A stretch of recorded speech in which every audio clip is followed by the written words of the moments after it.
Sunshine, a 4-day high-speed loop around the Mediterranean coast of northwest Italy. It hadn't rained in this part of Italy for 3 months. No problem if you spend your life on the beach, but a big problem if you spend your working life in a rally car. Awaiting the drivers, the dusty gravel of Tuscany, that after the fiercely hot opening stages on tarmac.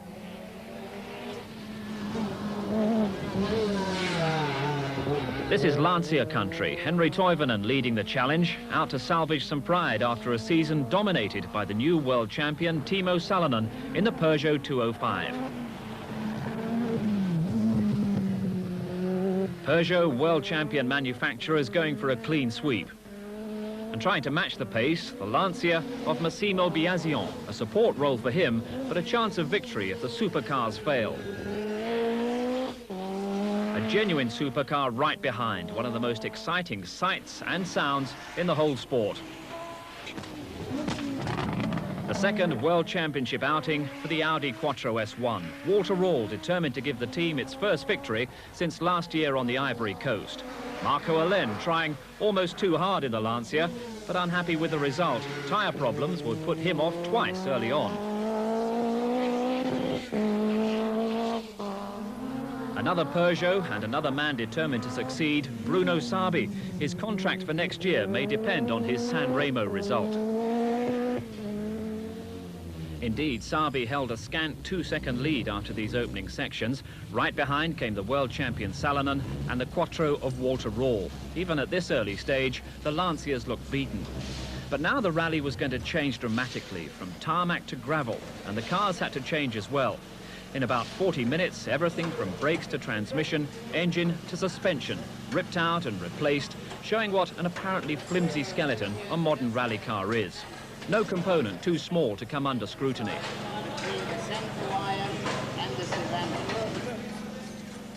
Hard to believe that in about 30 minutes, this will be a rally car, travelling at over 100 miles an hour. The framework of the car apparently fragile, but very, very strong.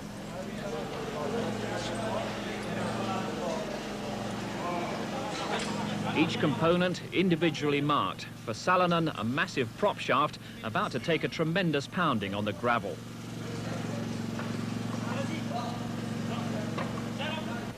A sophisticated, super quick rebuild in the unsophisticated surroundings of a Tuscany farmhouse.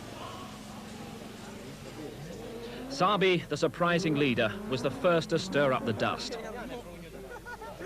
This is what the passionate Italian crowd had climbed the hills for, and they're certainly made to feel a real part of the action.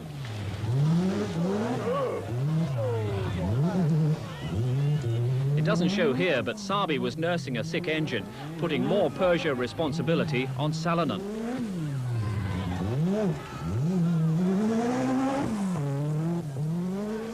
The clatter of the chase helicopter marks the arrival of Walter Rall.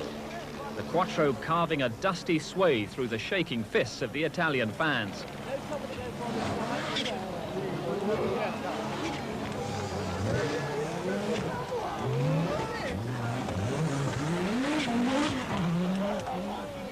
Out in the distance, a different reception greets the arrival of the first Lancia.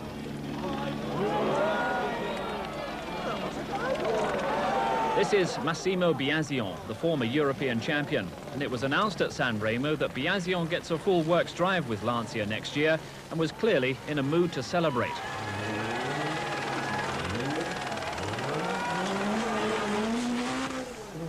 The ever-present helicopter indicating the scale of support that he'll receive. Marco Allen looking good, but losing nearly 10 seconds on the gravel. The stages, he said, are just too dry to get grip. Not the only one needing grip. Toivonen pushing Allen hard in the Lancia battle behind the supercars.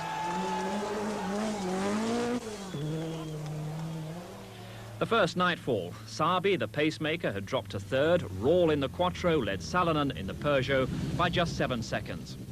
Tyre choice had been all important on the gravel. Salonen had gambled and lost the advantage. He was using a new compound and decided to stick with that for the experience. After all, the world title was already safe. Despondency, though, in the Lancia camp. Biasion was fastest, but almost 2 minutes off the lead. Allen wasn't happy. Toivonen had engine problems. European champion Dario Cirato had hit a bridge. Italian consternation all round. But everything going to plan for the calm, smiling Walter Rall. He'd spent a month making preparations for this event. He was first on the road, and the next day the rest of them would have to battle through the Quattro's dust. Rall was out to take charge of the rally, and he wasn't going to be stopped by the heat, by the dust, or the human barrier of Italian fans.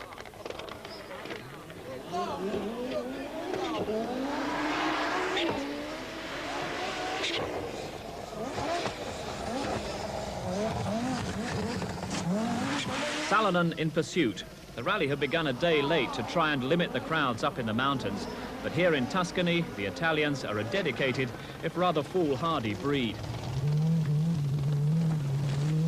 Marco Allen heading the Lanciers. Good opportunity for a few close-ups.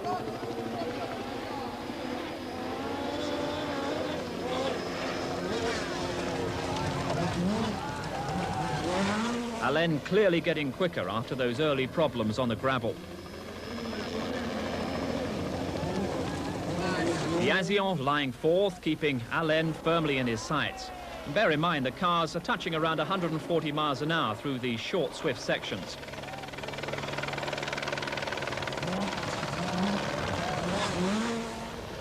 At this point, Lancia were taking heart from troubles that hit at least one Peugeot.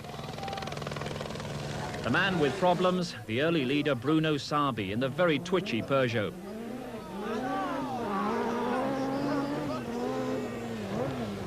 Sarbi had suffered engine problems on the first day. There was no improvement, and he's noticeably slow.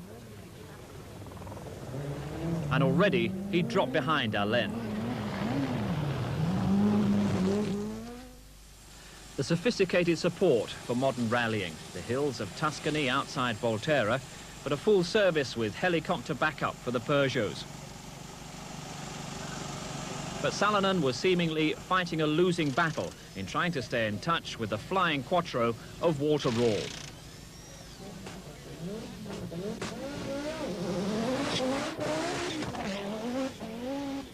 For Rall, clear air, a settled surface, and the great rooster tail of dust that was slowly engulfing the opposition.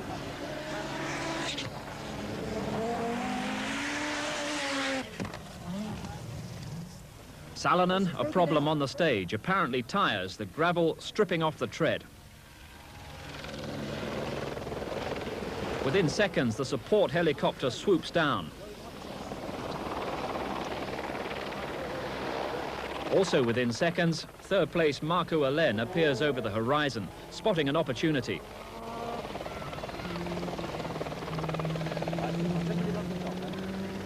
Salonen underway after about 3 minutes, leaving the helicopter struggling to keep up.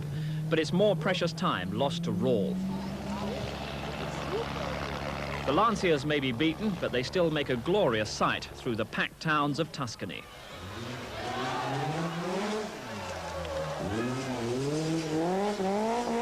This is Marco Allen engaged in a personal battle with teammate Henry Toivonen.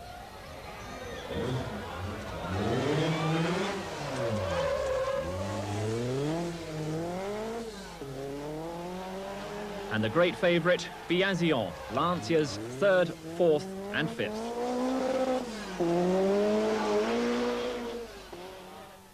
End of day 2, and the Quattro in command. Rall almost 4.5 minutes ahead of Salonen. A calm, composed team manager Roland Gumper. The crew set to work. The only problems of the day, 3 punctures. Nothing for Walter Rall to get too ruffled about.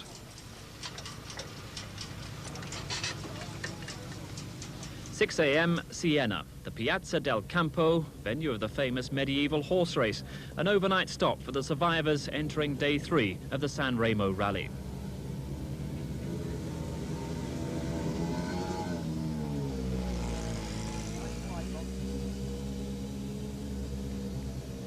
The rally has now moved to Chianti country. Henry Toivonen powering through the vineyards, And Toivonen is gaining on Allen in the Lancia battle. Biasion, driving hard, couldn't prevent Toivonen opening a gap. But nothing could upset the calm progress of rally leader Walter Rall, going for his first World Championship win since Monte Carlo last year. Second place Salonen scattering the crowds. He has to watch the gap getting bigger. Next stop on the tourist route was Pisa. The tower in the usual position, but the gap between Rall and Salonen getting wider. And Salonen knew he just couldn't go any faster.